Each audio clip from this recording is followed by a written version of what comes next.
علامہ اقبال، میں عرض کر چکا ہوں کہ ان کی ابتدائی تعلیم میں اور خاندانی پس منظر کے اندر مذہبی اثرات بڑے گہرے تھے۔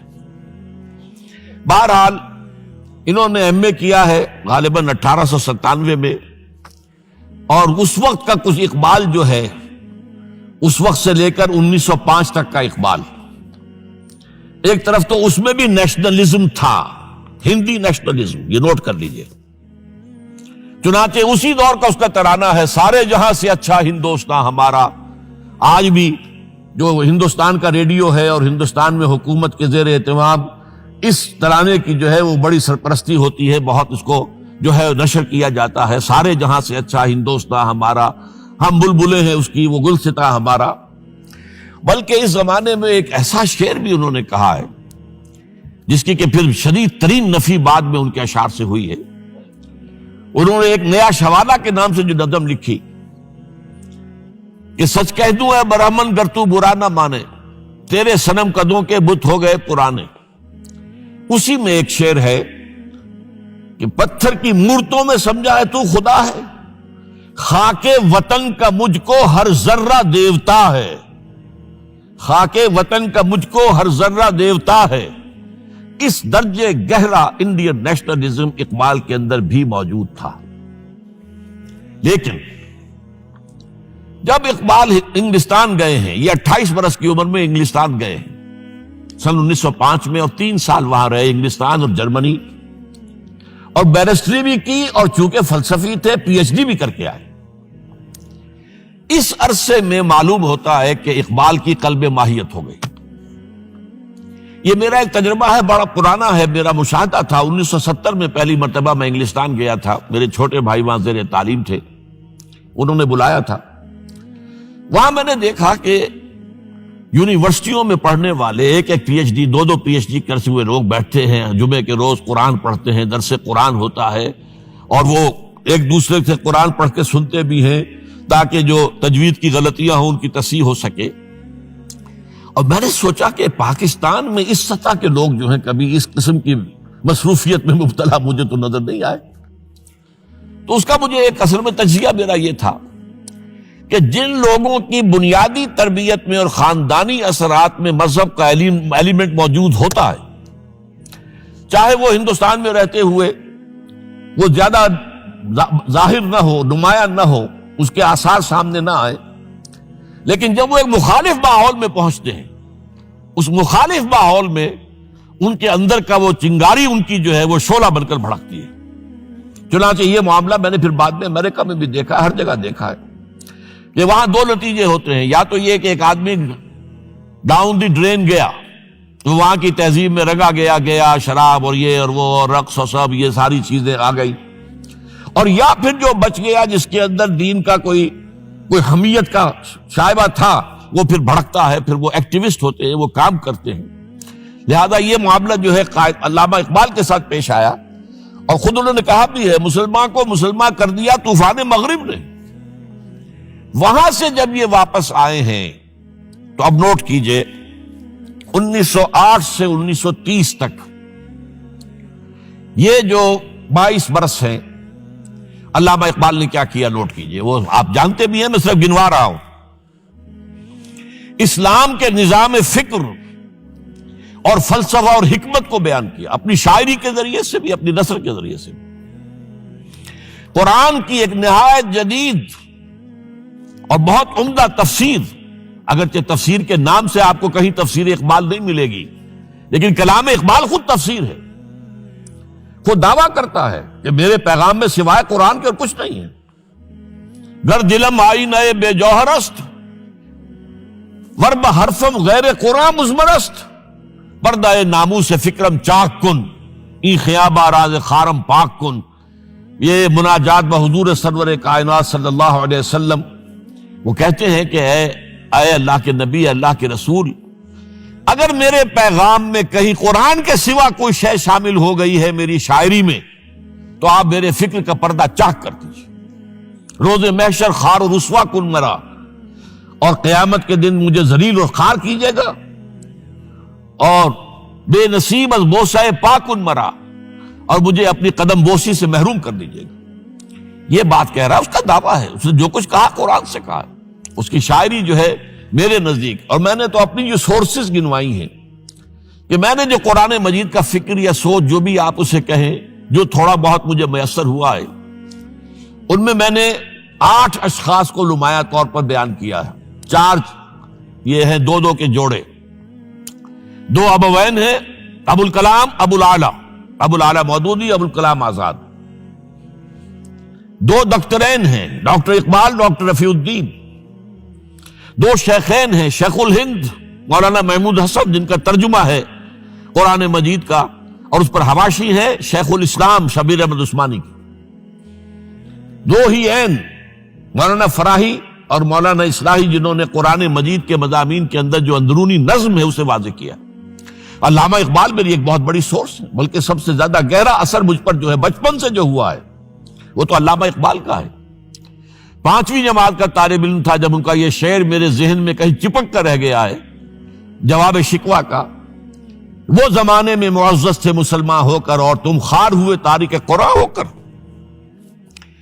پھر علامہ اقبال نے مغربی فکر پر شدید تنقید کی، بہت بڑا ناقد، اور خاص طور پر مغربی تہذیب جو ہے اس کی نفی کی. یہ سارا کام کیا، اور اس سب سے بڑھ کر وہ تجدید ملت اسلامی کا علمبردار بن کر سامنے آیا. اس نے خوشخبری دی کہ دنیا میں اسلام کے غلبے کا دور آنے والا ہے. ملت اسلامیہ جو اس وقت دبی ہوئی ہے، پسی ہوئی ہے، پوری دنیا میں پامال ہے. آپ کو معلوم ہے کہ پہلی جنگ عظیم کے بعد کیا صورت ہو گئی تھی. سلطنت عثمانیہ کے جب دھجیاں بکھیر دی گئی، اور کولونیل امپیریلزم جو ہے پورے عالم اسلام پر حکمران تھا، پورا عالم اسلام جو ہے محکوم. اگرچہ یہ دبے ہوئے ہیں، پسے ہوئے ہیں، گرے ہوئے، لیکن ان کا دوبارہ غلبہ ہوگا، یہ ابھریں گے. ملت اسلامیہ کی تجدید ہوگی، اسلام کی نشت ثانیہ ہوگی. اسلام کے روشن مستقبل کے مبشر بن کر علامہ اقبال سامنے آئے. اور ایک اور جو بہت بڑا کام کیا وہ وہی وطنی قومیت کی شدید نفی، بلکہ شدید کا لفظ بھی کافی نہیں ہے، شدید ترین نفی کی ہے. اس لیے کہ اس وقت وطنی قومیت جو ہے اس وقت مسلمانوں کو اپنے اندر انگلف کرنے کے لیے پوری قوت کے ساتھ زور لگا رہی تھی. میں نے علامہ اقبال کے حوالے سے جو باتیں کی ہیں کہ احیاء فکر اسلامی اور تجدید ملت اسلامی، اس کے ساتھ ساتھ ہندوؤں میں کیا ہو رہا تھا اس دور میں، ان کے ہاں بھی ان کی مذہبی تجدید کا عمل بڑی شدت کے ساتھ شروع ہوا. اس میں بھی چند ناموں کا میں تذکرہ کرنا چاہوں گا. بنکم چٹرجی، اس نے بندے ماترم کا یہ جو ترانہ ہے آج بھی بھارت کے اندر مجبور کیا جا رہا ہے مسلمانوں کو بھی کہ وہ بھی اسکولوں کے اندر یہ ترانہ پڑھیں، اور ابھی مسلمان رجسٹ کر رہے ہیں. اس میں وہ زمین کی بندگی، بھارت ماتا ہم تیرے بندے ہیں، اور یہ جو ہے ہندو رینائسنس کا ایک بہت بڑا جو ہے یوں سمجھیے کہ علم بردار. پھر دوسری شخصیت سامنے آئی، راجہ رام موہن.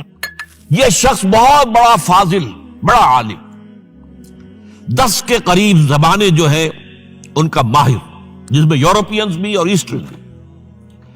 پھر یہ کہ یہ مسلمانوں کا ہمدرد بن کر آیا. انگریز نے جب یہاں پر ان کے پادریوں نے تسلیس کی تلقین شروع کی ہے تو آئینہ توحید کے نام سے اس نے کتابچہ لکھا اس کی نفی کے لیے. اس حوالے سے یہ کچھ ایسی شخصیت بننے کی کوشش کر رہا تھا کہ مسلمان بھی اس کو قبول کریں، اور اس کے بعد پھر اس نے برہمو سماج کے نام سے ایک ادارہ قائم کیا. یہ وہی تھا کہ جو اس سے پہلے اکبر نے جو فلسفہ دیا تھا دین الہی، بھئی اللہ کا معاملہ کرو، صرف اللہ کو سب مانتے ہیں، صرف نام ہے مختلف ہے، کسی نے کوئی نام رکھ دیا، کوئی مہادیو کہتا ہے، کوئی کچھ کہتا ہے، کوئی گاڈ کہتا ہے، سب خدا کو تو سب مانتے ہیں. یہ جو رسالت کا معاملہ ہے اور شریعت کا معاملہ ہے، یہ فساد کی جڑ ہے. رسالت کی بنیاد پر شریعتیں مختلف، عبادتیں مختلف، ذرا اس کو پیچھے ڈالو. تو دین اکبری یا دین الہی اس کا نام تھا. اس کے اندر بھی در حقیقت کوشش یہ تھی کہ تمام مذاہب کو ایک ہاون دستے میں ڈال کے اور اس کو کوٹ کے اور چھان پیس کے ایک صفوف بنا کر ایک کامن مذہب ہندوستان کا وجود میں لایا جائے. بہرحال اس وقت اللہ تعالیٰ نے کھڑا کیا ہے حضرت مجدد الفسانی رحمۃ اللہ علیہ کو کہ جنہوں نے اس فتنے کی سرکوبی کی. اس نے بھی مجلس ازدی کے نام سے ایسا ہی ادارہ شروع کیا، اور یہ گویا کہ ٹھنڈی چھری کے مانند، اس لیے کہ اسلام کا دار و مدار تو رسالت پر ہے. بقول اقبال بمصطفیٰ برساں خویش را کے دی ہماؤست، اگر باؤ نہ رسیدی تمام بول آبیست. اسلام کا تو سارا معاملہ، دین جو ہے اس کا سارا جو مدار دار و مدار ہے وہ رسالت پر ہے، نبوت پر ہے، اسی پر شریعت کا سارا دار و مدار ہے. رسالت سے کاٹ دیجئے، حدیث سے کاٹ دیجئے، سنت سے کاٹ دیجئے، تو پھر قرآن کو پھر موم کی ناک بنا کر جو چاہیں آپ تعبیر کر لیں، جو چاہیں تشریح کر لیں، جدھر چاہیں اسے موم کی ناک کی طرح بوڑ کر لے جائیں. بہرحال اس معاملے میں بھی پھر ایک تیسری تحریک جو شروع ہوئی وہ بہت ملیٹنٹ تھی، آریہ سماج. دیانند سرسوتی نے، یہ ملیٹنٹ تھی اور بڑی اس کی جو ہے پذیرائی ہوئی ہندو معاشرے میں. انہوں نے کھل کر یہ کہا کہ ہندوستان صرف ہندوؤں کا ملک ہے، یہاں مسلمانوں کے لیے کوئی جگہ نہیں، لہذا یا ہندو ہو جائیں مسلمان اور یا پھر یہاں سے ہجرت کر جائیں. کھل کر آریہ سماج، اسی کے تحت پھر مہاسبھا بنی، اسی کے تحت RSS، انتہائی ملیٹنٹ آرگنائزیشن جو ہے ہندوؤں کی، یہ سب جو ہے دیانند سرسوتی کا. یہ اسی طریقے سے پھر شدھی کی تحریک شروع ہو چکی تھی، ریکلیم کرو مسلمانوں کو. یہ ہم ہی میں سے تھے، ان کے آباء و اجداد کہیں جو ہے مسلمان ہو گئے، انہیں واپس لو. چنانچہ راجستھان کے علاقے میں جہاں بڑی جہالت تھی، مسلمانوں میں علم نہیں تھا، بس کہیں بزرگوں کے کسی زیر اثر فیض سے، کسی صوفی کے، وہ اسلام تو لے آئے لیکن تربیت کا کوئی انتظام ہوا ہی نہیں، مسلمان حکومتوں نے کیا ہی نہیں، کچھ بھی نہیں کیا. تو نتیجہ یہ نکلا کہ بڑے پیمانے پر شدھی کی تحریک ہو رہی تھی. میوات کے علاقے میں بڑی تیزی کے ساتھ مسلمان جو میو تھے وہ ہندو ہو رہے تھے. اسی پر تحریک اٹھائی ہے مولانا الیاس رحمت اللہ علیہ نے. ان کا مقابلہ کرنے کے لیے، اس تحریک کا، اس شدھی کی تحریک کا مقابلہ کرنے کے لیے یہ تبلیغی جماعت کا نظام بنایا تھا کہ بس 6 باتیں لو اور جاؤ، دیہات میں جاؤ، چنے لے کر گڑ لے کر جاؤ، کسی کا کھانا نہ کھاؤ، اپنا کھانا کھاؤ، کوئی تنخواہ نہیں، اور دین کی تبلیغ کرو. یہ نظام ان کا در حقیقت اسی شدھی کی تحریک کے جواب میں شروع ہوا. پھر سنگٹن کی تحریک شروع ہوئی کہ ہندوؤں کو سب کو جمع کر لیا جائے. اب اس اعتبار سے ذرا نوٹ کیجئے، علامہ اقبال نے جو نفی پھر وطنیت کی ہے، اتفاق سے یہاں یہ اشعار لکھے ہوئے ہیں: اس دور میں میں اور ہے، جام اور ہے، جم اور، ساقی نے بنا کی روش لطف و ستم اور، تہذیب کے آزر نے ترشوائے صنم اور، مسلم نے بھی تعمیر کیا اپنا حرم اور، ان تازہ خداؤں میں بڑا سب سے وطن ہے، جو پیرہن اس کا ہے وہ مذہب کا کفن. اب ذرا قلب ماہیت کا اندازہ کیجئے. وہی شخص جو کہہ رہا تھا کہ خاک وطن کا مجھ کو ہر ذرہ دیوتا ہے، وہ آج اس وطن کو ایک سب سے بڑا بت قرار دے کر اور اس کا قلع کما کرنے کے لیے کس قدر زوردار الفاظ جو ہے. اور یہی دوسری طرف یہ بت کہ تراشیدہ تہذیب نوی ہے. یہ جو نیشن سٹیٹ کا تصور ہے، یہ 18ویں صدی سے یورپ میں شروع ہوا. نیشن سٹیٹ، ایک ملک میں رہنے والے سب شہری ہیں، برابر ہیں، اور ان کے اندر مذہب کا اختلاف ہو، یہ اس کا کوئی حیثیت نہیں.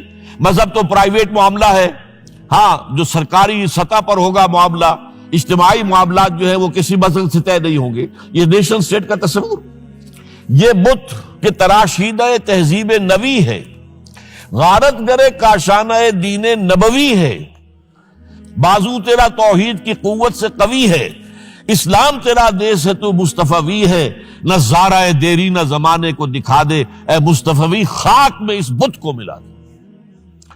اس سے بھی زیادہ مجھے ملا ہے ایک ان کے تختہ جو ہے: منزل راہ رواں دور بھی دشوار بھی ہے، کوئی اس قافلے میں قافلہ سالار بھی ہے، بڑھ کے خیبر سے ہے یہ مارکہ دین و وطن. خیبر، غزوہ خیبر سے کہیں بڑھ کر یہ دین و وطن کا مارکہ، کہ ہمارے نزدیک ہماری قومیت کی بنیاد ہمارا دین. آج دنیا یہ کہتی ہے کہ قومیت کی بنیاد وطن ہے. یہ جو مارکہ دین و وطن ہے، بڑھ کے خیبر سے ہے یہ مارکہ دین و وطن. اس زمانے میں کوئی حیدر کرار بھی ہے، تو واقعہ یہ ہے کہ علامہ اقبال نے اس سلسلے میں وہ رول بھی پلے کیا کہ جو حضرت مجدد الفسانی رحمت اللہ علیہ نے دین اکبری کا قلع قبا کرنے میں ادا کیا تھا، اور اس میں کوئی شک نہیں ہے۔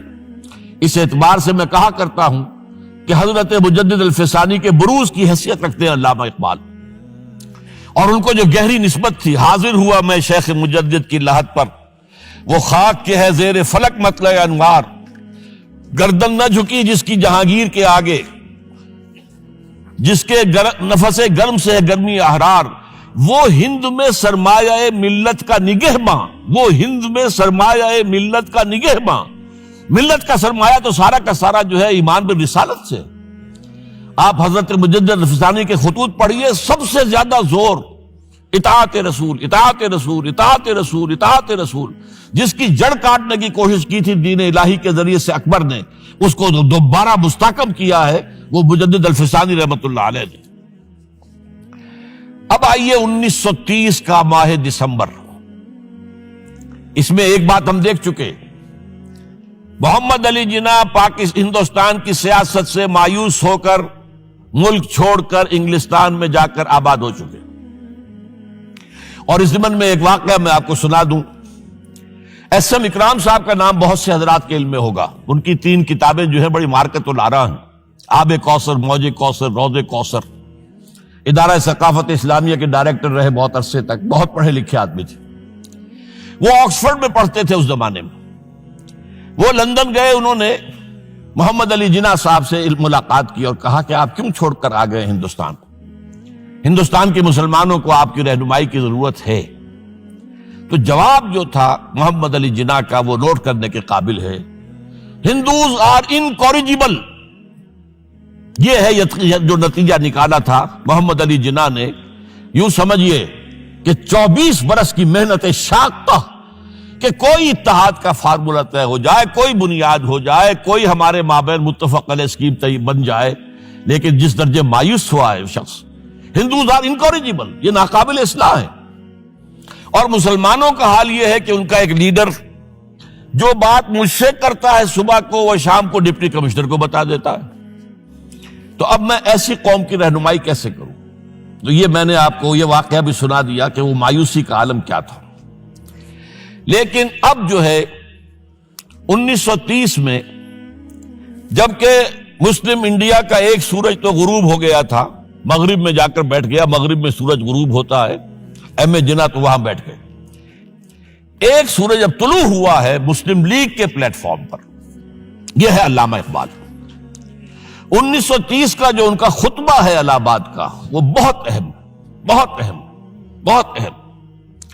ایک تو یہ کہ انہوں نے اپنی شاعری کے ذریعے سے وطنیت کی جو نفی کی تھی اور مسلم قومیت کا جو اس بات کیا تھا، اسے ایک فلسفیانہ انداز میں، سوشیولوجی، عمرانیات کے مسلمہ اصولوں کی روشنی میں جس طریقے سے مدلل بیان کیا ہے، اس اعتبار سے وہ ایک بہت قیمتی دستاویز ہے۔ لیکن اس کے ساتھ ہی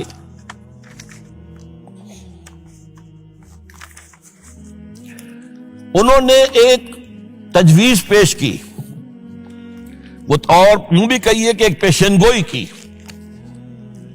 وہ پیشن گوئی یہ تھی کہ ہندوستان کے شمال مغرب میں ایک مسلمان ریاست قائم ہوگی، اور پھر یہ بھی کہا میں مطالبہ کرتا ہوں کہ وہ قائم ہو۔ البتہ اس میں بعض لوگ جو ہیں اس پر یہ تنقید کرتے ہیں کہ علامہ اقبال نے تو یہ کہا تھا I would like to see the Punjab, the Northwest Frontier Province, Sindh and Balochistan amalgamated into a single state. Self-government within the British Empire or without the British Empire. The formation of a consolidated Northwest Indian Muslim state appears to me to be the final destiny of the Muslims, at least of Northwest India. اس پہ اعتراض یہ کیا جاتا ہے کہ علامہ اقبال نے تو ہندوستان کے اندر برطانیہ کے حکومت کے اندر کے لیے تجویز دی تھی، لیکن یہ بات غلط ہے۔ اصل میں نوٹ یہ کیجئے کہ 1930 تک تو اس کا کوئی امکان ہی نظر نہیں آتا تھا کہ انگریز ہندوستان چھوڑ کے چلا جائے گا۔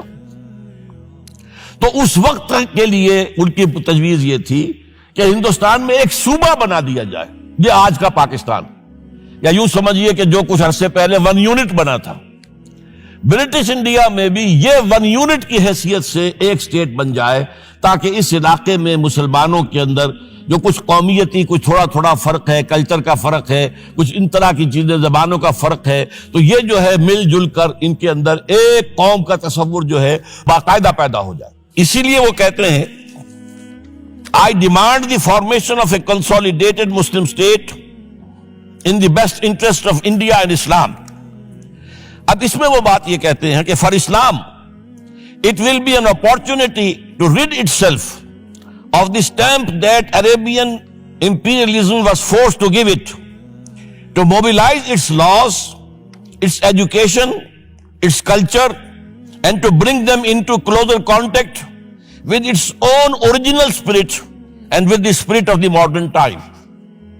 وہ کہتے ہیں کہ اگر ایسا ہو گیا، ایک تو یہ کہ ڈیسٹنی ہے، ہوگا، رہے گا، شمال مغربی ہند کے اندر ایک مسلمان ریاست قائم ہو کر رہے گی۔ اب یہ پروفیسی بھی تھی، پیشن گوئی، اور یہ بھی کہ میں مطالبہ کرتا ہوں، ایک تجویز بھی تھی، لیکن اس کا جو اصل عنصر ہے، جو میرے نزدیک جو انقلابی حصہ ہے، جہاں تک ہندوستان کی جو تقسیم کا معاملہ ہے، یہ اور بھی بہت سے لوگوں کی طرف سے یہ باتیں آتی رہی تھی۔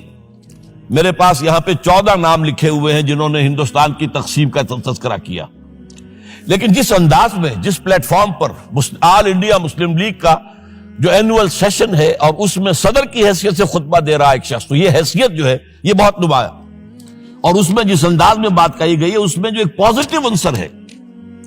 اگر ایسا ہو گیا، ایک نارتھ ویسٹ آف انڈیا میں مسلمان ریاست قائم ہو گئی، تو ہمیں ایک موقع مل جائے گا کہ عرب امپیریلزم، اب نوٹ کیجئے، عرب امپیریلزم سے مراد کیا ہے؟ عربوں کا دور ملوکیت۔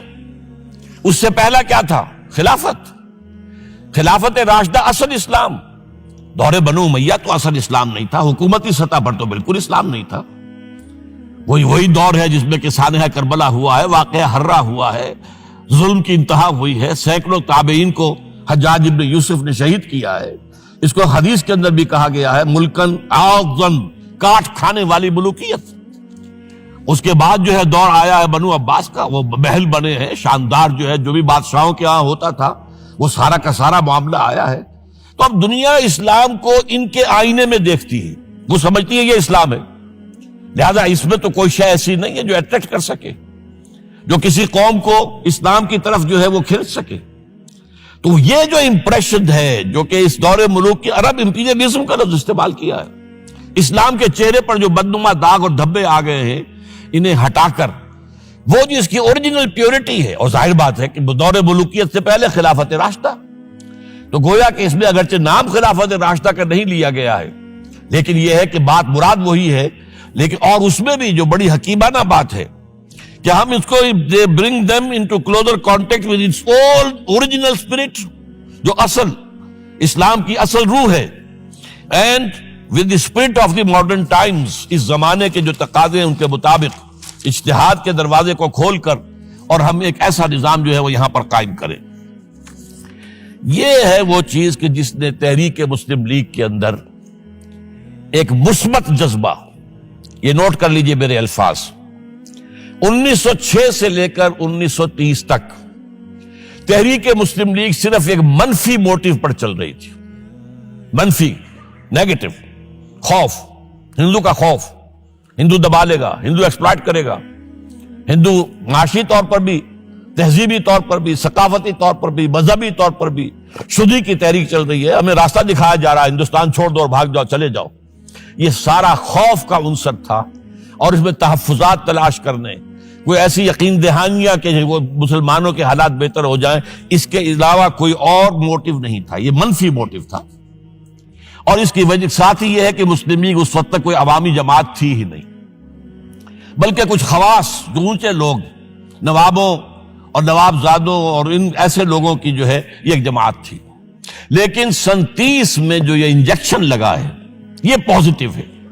اس کی مثال میں دیا کرتا ہوں کہ کوئی مریض پڑا ہوا اپنے بیڈ پر اور گلوکوز کی بوتل لگی ہوئی ہے اور ایک ٹیوب چل رہی ہے، تو اس کے اندر ہی کوئی اب انجیکشن لگانا ہے تو اس ٹیوب میں لگا دیتے ہیں، ایسا نہ ہو کہ کوئی اور پرک دینی پڑے مریض کو اور اسے تکلیف ہو. تو گویا کہ مسلم لیگ کا جو بھی وہ ایک نظام تھا اس میں ایک انجیکشن لگایا ہے علامہ اقبال نے 1930 کے خطبے میں. اگلی بات، اس کے بعد یہی انجیکشن علامہ اقبال نے لندن میں مسٹر محمد علی جناح کے ذہن و فکر میں لگایا ہے. اس کا واقعہ کیا ہے؟ 3 گول میز کانفرنسیں ہوئی تھی، پہلی اور دوسری میں محمد علی جناح بھی شریک تھے، تیسری 1932 میں ہوئی، اب وہ شریک نہیں ہوئے اس لیے کہ وہ سیاست چھوڑ چکے تھے. وہ تو سیاست کو خیر بات کہہ کر اب پریکٹس کر رہے تھے. لیکن علامہ اقبال اس میں گئے تھے، وہاں موقع ملا، قریبی ملاقاتیں ہوئیں، گفتگویں ہوئیں، اور ان ملاقاتوں کے نتیجے میں یہی انجیکشن علامہ اقبال نے محمد علی جناح کے ذہن اور فکر کے اندر لگایا ہے کہ بات کرو اسلام کے احیاء کی، وہ چیز کہ جو مسلمانوں کے جذبات کے اندر گرمی پیدا کرے، حرارت پیدا کرے. اس حوالے سے یہ جو انجیکشن لگایا گیا ہے اسی سے پھر یہ کہ ان کے مزاج کے اندر ایک تبدیلی آئی. کچھ اور لوگوں نے بھی انہیں کہا ہوا تھا، لیکن یہ کہ خاص طور پر یہ بات اقبال کی تھی جس کی اپنی ایک حیثیت تھی. بہرحال 1934 میں ایم اے جناح واپس آ گئے، پھر انہیں مسلم لیگ کا تا حیات صدر بنا دیا گیا. پھر انہوں نے مسلم لیگ کو سنبھالا ذرا، لیکن 1936 کے الیکشن جو آئے یہاں پر، اس میں کانگریس پوری اوور ویلمنگ میجورٹی سے جیت گئی. ابھی محمد علی جناح کو موقع ملا ہی نہیں تھا کہ ابھی مسلم لیگ کو سنبھال سکتے. اور ان جو وزارتیں بنی تھی اس دور میں کانگریس کی، انہوں نے جو سلوک مسلمانوں کے ساتھ کیا، جو مظالم ڈھائے، جو انہیں دبایا اور ان کے حقوق کو پامال کیا، اس سے وہ نیگیٹو جو ایک موٹیو تھا وہ بھی اور قوی ہو گیا. اور اس کے بعد پھر محمد علی جناح نے 1937 سے لے کر 1947 تک، ایک لفظ میں استعمال کر رہا ہوں آپ گھبرا نہ جائیں، 1937 سے 1947 تک اسلام کی قوالی گائی. پورے 10 برس اسلام اسلام اسلام اسلام، ہمیں اسلام چاہیے، اسلامی تہذیب ہم چاہتے ہیں، اسلامی قانون ہم چاہتے ہیں، ہمارے قوانین اور ہیں، ہمارا مذہب نہیں ہے، وہ دین ہے، وہ زندگی کے تمام معاملات پر. یہ جو ہے میں قوالی اس لیے کہہ رہا ہوں کہ قوالی میں تکرار ہوتی ہے.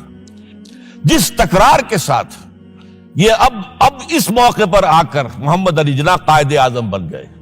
مسلمانوں کے دلوں کی بات، اقبال نے جو ولولہ پیدا کر دیا تھا، ایک ولولہ تازہ دیا میں نے دلوں کو، لاہور سے تا خاک بخارا اور سمرقند، وہ جو ولولہ تھا، جو غلغلہ تھا، اب محمد علی جناح کی زبان سے جب وہ بات آئی ہے تو یہ مسلمانوں کے دل کی آواز تھی، ان کی روح کی پکار تھی. لہذا اب مسلم لیگ ایک عوامی جماعت بنی اور محمد علی جناح اب قائد اعظم قرار پائے. اب اس معاملے میں میں چاہتا ہوں ذرا، کیونکہ یہ بات نئی سی ہوگی، میرے اس تجزیے کے روح سے نظریہ پاکستان اسلام اور اسلام کا احیاء خلافت راشدہ کے مفہوم میں، اور اس کا خالق اقبال ہے، اس میں کوئی شک نہیں. قائد اعظم تک بھی یہ بات پہنچانے والا اقبال ہے، اور پھر اسی پر قائد اعظم نے عمل کیا ہے. تو اس چیز کو بہت سے لوگ جو ہیں آسانی کے ساتھ تسلیم نہیں کریں گے، لیکن میں یہ چاہتا ہوں کہ خود قائد اعظم نے علامہ اقبال کے بارے میں جو کچھ کہا ہے اس کی 2 کوٹیشنز آپ کے سامنے رکھ دوں. کلکتہ 21 اپریل 1938 کو علامہ اقبال کا انتقال ہوا. اس وقت کلکتہ میں ایک بہت بڑا جلسہ ہو رہا تھا فلسطین کے مسئلے پر غور کرنے کے لیے. قائد اعظم اس کے چیف مقرر تھے. اب یہ خبر پڑھیے. A mammoth public meeting of the Muslims of Calcutta was held on the football ground on 21st April to consider the Palestine problem. But it was converted into a condolence meeting to mourn the death of Allama Iqbal. Mr. M. Jinnah said that the sorrowful news of the death of Dr. Sir Muhammad Iqbal had plunged the world of Islam in gloom and mourning. Sir Muhammad Iqbal was undoubtedly one of the greatest poets, philosophers and seers of humanity of all times.